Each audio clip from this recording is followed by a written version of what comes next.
څومره شم انجام په عاقبت د حاسدانو دی دغه بد مرض مدام په زړو کې حسد د زړه هغه مهلکه بیماری ده چې د انسان ټول وجود په ډیر لږ وخت کې نیسي لکه څنګه چې نبی کریم صلی الله علیه وسلم فرمایي ایاکم والحسد لازم دی پر تاسو باندې ځان ساتل د حسد څخه فإن الحسد یأکل الحسنات ځکه چې حسد دا نیکي خوري څنګه یې خوري کما تأکل النار الحطب لکه څنګه چې اور لرګي څنګه سوځي څنګه یې خوري همدغسې حسد چې دی دا نیکي همداسې خوري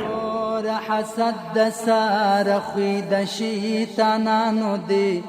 دغه بد مرض مدام په زړو کې د بدانو دی